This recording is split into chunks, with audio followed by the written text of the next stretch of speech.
Hello बच्चों, नववर्ष 2023 की शुभकामनाओं के साथ आज हम स्प्रिंग फोर्स के बारे में यहाँ से डिस्कस करेंगे कि न्यूटन लॉज ऑफ मोशन पे स्प्रिंग फोर्स कैसे अप्लाई करते हैं हम लोग, और उसके थ्रू जो भी एक्सेलरेशन और टेंशन अगर स्प्रिंग लगता है तो कैसे हम कैलकुलेट करते हैं। तो सबसे पहले हम स्प्रिंग फोर्स के बारे में डिस्कस करेंगे। सपोज डेली लाइफ में आप लोग अपने साइकिल, बाइक, कार्स, कहीं पे भी जनरल यूज में भी आप लोग देखते होंगे, टॉयज में भी स्प्रिंग का यूज होता है। तो स्प्रिंग को हम दो तरीके से, या तो उसको हम दोनों हाथ से पकड़ के एक्सपेंड कर सकते हैं, या हम उसको कॉन्ट्रैक्ट कर सकते हैं, दबा सकते हैं, या उसको खींच सकते हैं। तो जैसे फॉर एग्जांपल कि ये स्प्रिंग इस तरह से, यहाँ पे कोई भी बंदा खड़ा है और ये स्प्रिंग को पकड़ के इसे खींच रहा है। तो जब ये खींचेगा तो ये एक्सपेंड होगा तो ये स्प्रिंग सपोज यहां तक एक्सपेंड होता है, तो पहले ये इतना था तो ये एक्स डिस्टेंस इंक्रीज हो जाएगा। तो इस पे फोर्स डेवलप जो होता है F इक्वल्स, उसको kx बोलते हैं। x is the expansion of the spring, और हम इसको, इसी स्प्रिंग को प्रेस कर सकते हैं। प्रेस करके दबाएंगे तो जो हमारी ओरिजिनल पोजीशन थी, अगर उससे हमारी इस पोजीशन तक वो आता है तो कितना कॉन्ट्रैक्ट होता है, कितना दबता है वो स्प्रिंग, वो डिस्टेंस, वो ये x डिस्टेंस है, और k is the spring constant. इसमें एक चीज बहुत इंपॉर्टेंट समझने की है कि ये जो स्प्रिंग है, इसको हम एक्सपेंड करें या दबाएं, दोनों ही सिचुएशन पे जो दोनों एंड पे जो फोर्स एग्जर्ट होता है, उसको,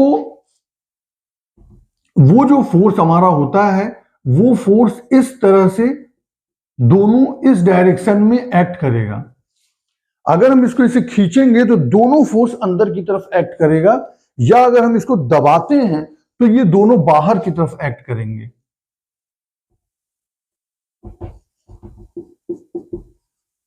इसको रिस्टोर्ड फोर्स बोलते हैं। रिस्टोर्ड फोर्स कि ये जो Fr है, यही Fr हमारा K इंटू एक्स होता है। ये डायरेक्शन समझना इंपॉर्टेंट है, यही हमारे प्रॉब्लम में हमें हेल्प करेगा कि किस तरीके से जब न्यूटन्स लॉज ऑफ मोशन लगाएंगे तो वहां पे ये डायरेक्शन ही हमारा डिसाइड करेगा वो क्वेश्चन को सॉल्व करने के लिए। तो ये बड़ा इंपॉर्टेंट है ये चीज समझने के लिए कि जैसे स्प्रिंग को हम खींचेंगे इसे, तो वो दोनों अंदर की तरफ डायरेक्शन की तरफ वो कॉन्ट्रैक्ट करने की कोशिश करेगा, या दबाएंगे तो एक्सपेंड होने की कोशिश करेगा। तो इस तरीके से डायरेक्शन को आपको माइंड में रखते हुए हम यहाँ पे कुछ एग्जांपल्स डिस्कस करते हैं। ये चीज आप केवल छोटा सा कॉन्सेप्ट ध्यान रखिए। आप देखिए कि पूरी की पूरी फिजिक्स जो है, जो भी मैं डिस्कस कर रहा हूं, वो केवल और केवल कोशिश हमारी यही है कि एक दो लाइन में ही सारी प्रॉब्लम को सॉल्व करना। बार बार मैं इसीलिए बोल रहा हूं कि physics is the easiest subject, क्योंकि उसका एक कॉन्सेप्ट जो है, जो की पॉइंट है, वो आपको अपने माइंड में फिट करना है। आई थिंक कि आप लोग समझ पा रहे होंगे जो भी मैं समझाने की कोशिश कर रहा हूं। आप देखिए फॉर एग्जांपल एक क्वेश्चन हम यहाँ पे आपसे डिस्कस करते हैं कि एक ये ब्लॉक है, सपोज ये 5 kg का ब्लॉक है, इससे एक स्प्रिंग कनेक्टेड है,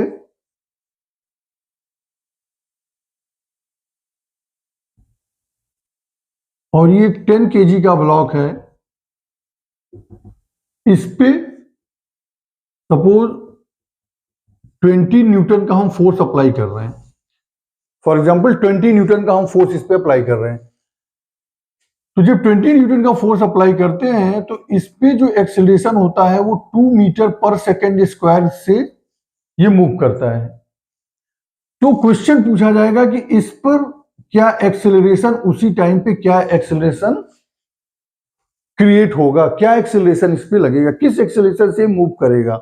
अगर हम इसको 20 न्यूटन के फोर्स से इसको पुल करें और ये A = 2 metre per second square से मूव करे, तो ये कितने एक्सेलरेशन से मूव करेगा 5 kg वाला ब्लॉक। आप देखिए, जब ये हमारी स्प्रिंग है तो इसमें दोनों पे हमारा इस डायरेक्शन में फोर्स एक्ट करेगा, दोनों अपोजिट डायरेक्शन में हमने आपको बताया। तो दोनों ब्लॉक के लिए हम फ्री बॉडी डायग्राम बना लेते हैं। तो सबसे पहले हम यहां पे अगर हम फ्री बॉडी डायग्राम बनाएं, इस सबसे पहले 5 kg के लिए फ्री बॉडी डायग्राम हम बनाते हैं, देखते हैं क्या होता है। ये 5 kg ब्लॉक है हमारा, इसके लिए हम फ्री बॉडी डायग्राम बना रहे हैं। आप इसमें देखो, ये A1 एक्सेलरेशन से मूव कर रहा है और इस पे जो हमारा फोर्स लग रहा है, ये वेट, इसका तो यहां पे कोई यूज नहीं। सपोज 5G है, vertically upward reaction force act करेगा। ये A1 एक्सेलरेशन से इस डायरेक्शन में मूव कर रहा है और इस पे कौन सा फोर्स अप्लाई हो रहा है? एक ये फोर्स आप देखो, F equals K into x इस डायरेक्शन में और F equal K into x इस डायरेक्शन में। तो आप देखिए यहां पे अगर हम लगाते हैं net force F net equal M into A1, आप देखिए ये F इक्वल टू KX जो है हमारा इसी डायरेक्शन में एक्ट कर रहा है। मीन्स जो ये नेट है हमारा वो KX है। This KX equals M means 5A1। Means ये जो KX है, KX F net this equal 5 into A1, this is equation number 1। अब हम इसके लिए फ्री बॉडी डायग्राम बनाते हैं 10 kg के लिए। तो आप देखिए 10 kg के लिए कौन कौन से फोर्स एक्ट कर रहे हैं। ये 10 kg है, ये तो वर्टिकली डाउन और vertically upward R equal to 5G है, उसका कोई यहाँ पे यूज नहीं है क्योंकि ये फ्रिक्शनलेस सरफेस है। अभी हम फ्रिक्शनलेस सरफेस की यहाँ पे बात कर रहे हैं। इस पर हमारा एक फोर्स ये 20 न्यूटन का इस डायरेक्शन में एक्ट कर रहा है और इसी डायरेक्शन में हमारा acceleration A equal 2 metre per second square से एक्ट कर रहा है और F इक्वल्स KX इस डायरेक्शन में मूव कर रहा है। तो आप देखिए मूवमेंट इस डायरेक्शन में, F नेट इस पे कितना लग रहा है 20 minus KX, this equals M means 10 into 2। तो यहां से हमारा KX 0 आता हुआ दिख रहा है, तो हम इसको 20 की जगह हम इसको 30 कर ले रहे हैं। 20 की जगह इसको 30 कर देते हैं ताकि एक वैल्यू आए, अदरवाइज एक्सेलरेशन 0 आने पे मतलब ये स्टेशनरी रुका रहेगा। अगर सेम प्रॉब्लम होगी तो एक्सेलरेशन 0 आने का मतलब ये ब्लॉक मूव नहीं कर रहा है, रुका हुआ है, ये वाला। तो अभी आप देखो अगर हम इसको 20 की जगह इसको 30 कर देते हैं, 30 minus KX equal to mass into acceleration. Same हम F net equal M into A लगा रहे हैं, यहां पे भी सेम अभी तक जो हमने connected non connected bodies F equals MA लगाया था, सेम कॉन्सेप्ट यहां पे भी लग रहा है। F net means force in moving direction. Always जो हमारी पुली वाली या जो हमने ब्लॉक के जो भी डायग्राम हमने बनाया था, तो जो नेट फोर्स है जिस डायरेक्शन में मूवमेंट हो रहा है, मूवमेंट किस डायरेक्शन में हो रहा है, आप देखिए एक्सेलरेशन इससे ये मूव कर रहा है, तो इस डायरेक्शन में हमारा क्या फोर्स लग रहा है 30 माइनस KX, नेट फोर्स इस डायरेक्शन में, this equals M into A, mass 10 into 2। तो देयरफॉर यहां से हमारा KX आ गया 30 माइनस 20, तो KX therefore KX equal to 10। यहां से KX इक्वल टू 10 आ गया। देख रहे हैं, ये KX इक्वल टू 5A1, ये KX equal to 10, equation number 2। एक इसका फ्री बॉडी डायग्राम हमने यहां पे बनाया, इसका free body diagram. I think clear हो रहा होगा, बिल्कुल सिंपल सी चीज है। केवल और केवल एक ही चीज हमको समझना है कि F नेट इक्वल मास इंटू एक्सेलरेशन का एप्लीकेशन हम कर पा रहे हैं नहीं कर पा रहे हैं। लास्ट 4-5 लेक्चर से हम केवल F इक्वल टू MA समझाने की कोशिश कर रहे हैं कि ये एक लाइन ही हर जगह अप्लाई हो रहा है। अभी तक जितना भी हमने डिस्कशन किया हर जगह केवल F इक्वल्स MA ही हम अप्लाई कर रहे हैं, बट वो डिफरेंट फॉर्म में। Connected bodies, non connected bodies, उसके ऊपर अगर फ्रिक्शनल फोर्स लग गया तो किस तरीके से एक्ट करेगा। अभी हम स्प्रिंग फोर्स अगर उसके ऊपर एक्ट हो रहा है तो किस तरीके से वही F net equals M into A apply होगा। तो देखिए एकदम सिंपल है, कोई कंफ्यूजन नहीं है। आई होप कि आपको समझ में आ रही होगी चीज। एक दो बार आप प्रैक्टिस करोगे इजीली तो आपको वो क्लियर तरीके से समझ में आ जाएगा। आप देखिए यहां पे हमारा देयरफॉर इन दोनों इक्वेशन से 5a1 equals 10, 5a1 equals 10, therefore a1 equals 2 metre per second square. तो इस तरह से आप देखोगे कोई भी क्वेश्चन, मेन चीज है कॉन्सेप्ट समझाने का, कैलकुलेशन तो कोई भी कर लेगा, मेन है कॉन्सेप्ट कि इसका फ्री बॉडी डायग्राम बनाना, इसका हमें डायरेक्शन समझना है क्लैरिटी के साथ, डायरेक्शन हमारा क्लियर होना चाहिए, उससे हमें प्रॉब्लम सॉल्व करने में हम कोई भी प्रॉब्लम नहीं, फटाफट प्रॉब्लम सॉल्व हो जाएगा। इसीलिए हमने शुरू में ही बोला था कि आप इसके डायरेक्शंस को बस क्लैरिटी के साथ रखो। इसका हमने फ्री बॉडी डायग्राम बनाया, इसका हमने फ्री बॉडी डायग्राम बनाया, और हमने कुछ नहीं किया, जो कि हम बार बार हम पिछले लेक्चर्स में अपने डिस्कस कर चुके हैं। अब इसी तरीके से हम एक क्वेश्चन और बनाता हूं मैं, और 2 मिनट के लिए मैं उस पर आपको टाइम दूंगा सोचने का, कि आप भी थोड़ा सा सोचो, फिर मैं उस पर प्रॉब्लम को मैं सॉल्व करूंगा। सपोज इस तरीके से कोई क्वेश्चन है,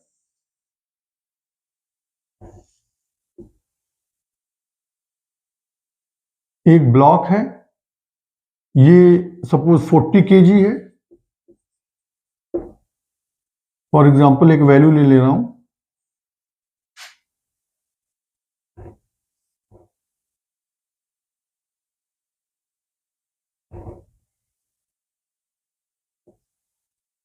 ये 20 kg है। अभी यहां पे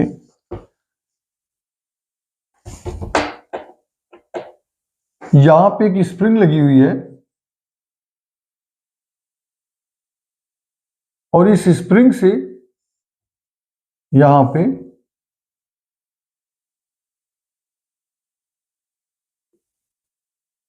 ट्वेंटी kg का ब्लॉक कनेक्टेड है। आप देखिए कि इसका जब ये हैंग कर रहा है तो कितना डिस्प्लेस होगा, कितना ओरिजिनल पोजीशन से अपनी ये एक्सटेंड होगा, वो एक्स की वैल्यू पूछ रहा है। What is the value of x, ये कितना 20 kg के मास से ये और डाउनवर्ड जाएगा, और इसका डिस्टेंस कितना और ये एक्सपेंड हो जाएगी ये स्प्रिंग, ये क्वेश्चन है।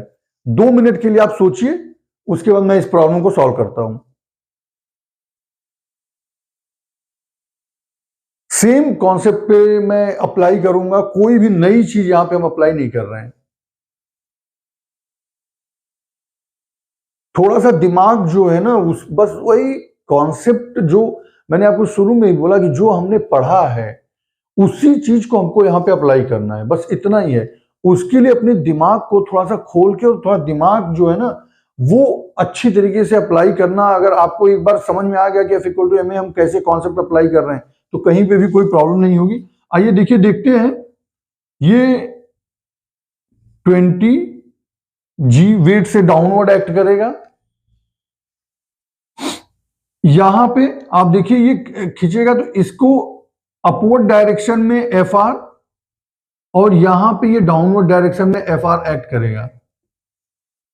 सिमिलरली ये टेंशन T, यहां पे भी ये टेंशन T, ये कांटेक्ट पॉइंट है, ये टेंशन T इधर कांटेक्ट पॉइंट है। आप देखिए इन सब चीजों का हम, ये मूवमेंट इस डायरेक्शन में हो रहा है, ये पूरा सिस्टम ऐसे मूव कर रहा है क्योंकि एक ब्लॉक यहां पे, एक ब्लॉक यहां पे, ये डाउनवर्ड डायरेक्शन में मूव कर रहा है। इसका एक्सेलरेशन a है। तो सबसे पहले हम F net equals m into a लगा के a कैलकुलेट करने की कोशिश करते हैं कि एक्सेलरेशन ऑफ द सिस्टम क्या है। एक्सेलरेशन ऑफ द सिस्टम आप देखो इसमें, तो ये हमारा नेट क्या है 20g, क्योंकि ये तो इस डायरेक्शन में मूव कर रहा है, ये तो इस प्लेन पे मूव कर रहा है। हमारा मूवमेंट जो F net है वो केवल 20g रिस्पॉन्सिबल है, ऑलरेडी डिस्कस कर चुका हूं मैं। This F net 20g equals total mass of the system into acceleration, means 40 plus 20 into a। भाई देखिए प्रॉब्लम्स 2 4 10 प्रॉब्लम आप लगाओगे तभी ये चीज समझ में आएगा।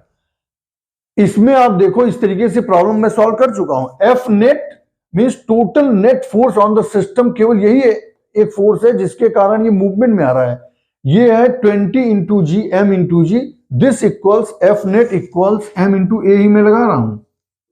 Net force in the system this equals m into a, तो this 20 g only, this equal 40 plus 20, total mass of the system 40 plus 20 into a, तो देयरफॉर ए इक्वल्स हमारा होगा 20 g upon 60, means a equal I think g by 3,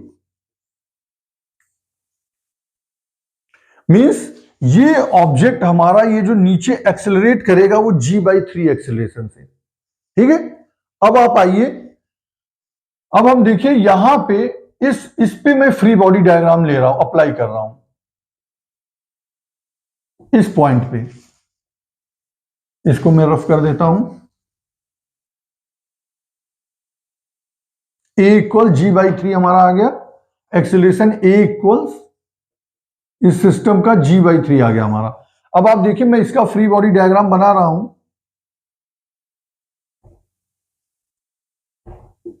आपको बस दो ही चीज पूरे Newton's laws of motion में किसी भी कोई भी क्वेश्चन हो, दो ही चीज अप्लाई करना, F net equals m into a और free body diagram. Free body diagram आप लगाओगे, जो वैल्यू आपको जहां पे भी वहां से कैलकुलेट करके वहां पे पुट कर दोगे, सारे आंसर्स आपको आ जाएंगे। आप देखिए ये 40 इस डायरेक्शन में हमारा टी लग रहा है, और हमारा मूवमेंट जो एक्सेलरेशन है ये ए इक्वल जी बाई 3 इस डायरेक्शन में मूव कर रहा है। तो this tension T equals what? Tension T equals 40 into A। आप देखो इस ब्लॉक में हमारा ये जो टेंशन T लग रहा है, ये जो मूवमेंट हो रहा है ऐसे M इंटू ए एक्सिलेशन से, ए एक्सिलेशन इसका भी है, वही ए एक्सिलेशन इसका भी है, सेम एक्सिलेशन। तो this F net means tension in the string only, this T equals M into a of the a जो हमने यहां पे कैलकुलेट किया है। तो this T equals 40 into g by 3। And what is this T? This T is FR। This T means this FR, this FR means K into X, means kx equal 40 G by 3। Suppose यहां K आपका जो spring constant जो है वो 240 Newton पर metre है। कोई value आप ले लीजिए, एक तो हम ये सॉल्यूशन सॉल्व करने के लिए, क्वेश्चन सॉल्व करने के लिए केवल रख रहे हैं।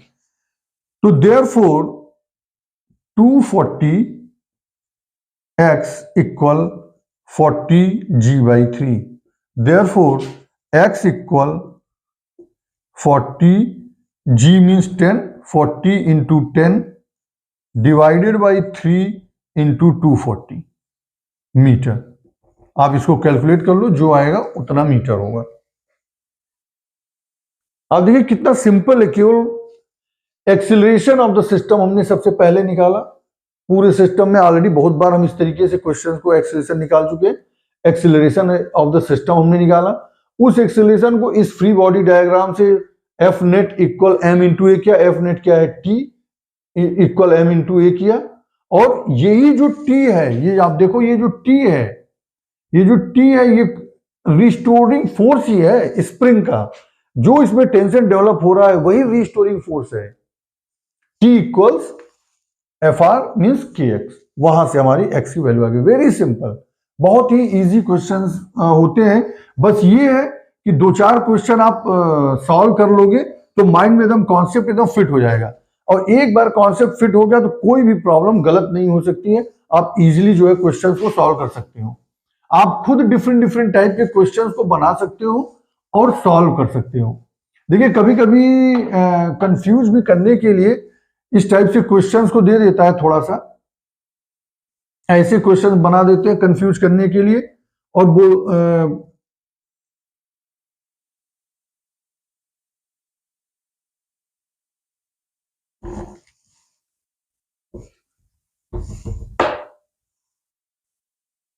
एक ब्लॉक ऐसे यहां पे रख देंगे,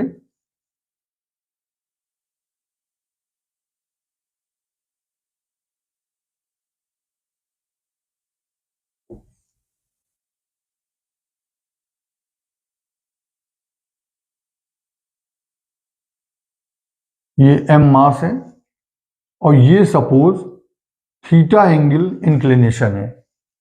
इस तरह से क्वेश्चन बना देते हैं और बोलते हैं कि इस ब्लॉक का एक्सेलरेशन बताइए। केवल एक्सेलरेशन अगर पूछता है, अगर केवल एक्सेलरेशन पूछता है, वहां पे स्प्रिंग के कांस्टेंट या स्प्रिंग स्टिफनेस का कोई यूज नहीं आप देखोगे सिस्टम में। इससे पहले वाला भी जो हमने क्वेश्चन सॉल्व किया, अगर इस सिस्टम का इस तरीके से बना देता है, बोलता है एक्सेलरेशन आपने मास बताइए, बिल्कुल सिंपल है, फ्री बॉडी डायग्राम, आपको direct F net equals m into a लगाना है। बट इसमें थोड़ा सा बस आपको जो वर्टिकली डाउनवर्ड mg एक्ट करेगा, इसके हॉरिजॉन्टल और वर्टिकल कंपोनेंट बना लेना है। आपको पहले बहुत बार डिस्कशन हो चुका है, अगर ये थीटा है तो ये थीटा, अगर ये थीटा है तो इसका horizontal component mg cos theta और ये हो जाएगा mg sin थीटा। बस यही एक ऑब्जेक्ट है, F net equals m into a यहां पे लग जाएगा। आप देख रहे हो कि एफ नेट यहां पे क्या है, mg sin theta only, m into a, यहां से ए कैलकुलेट हो जाएगा। अगर ये फ्रिक्शनलेस सरफेस है, अगर फ्रिक्शनलेस सरफेस ना होके कोफिशिएंट ऑफ फ्रिक्शन इसका दिया हुआ है जो कि म्यू आर होगा, तो उसके लिए भी हमने लास्ट लेक्चर में हमने डिस्कस किया था। अगर इस टाइप की क्वेश्चन होंगे तो ये mu R, R means mg cos theta, mu mg cos theta ये हो जाएगा। तो वहां पे क्या हो जाएगा, mg sin theta minus mu mg cos theta, this equal m into a. फिलहाल अभी अगर इस क्वेश्चन को इतना कॉम्प्लिकेटेड नहीं बनाएगा, केवल जो है फ्रिक्शनलेस सरफेस बताएगा।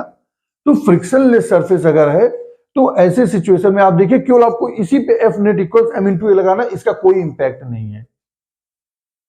अगर ये यहाँ पे x की वैल्यू पूछता है कि इसके कारण कितना x वैरी कर रहा है, तब फिर हम वही जो इससे पहले हमने सॉल्व किया था वो सॉल्व करेंगे।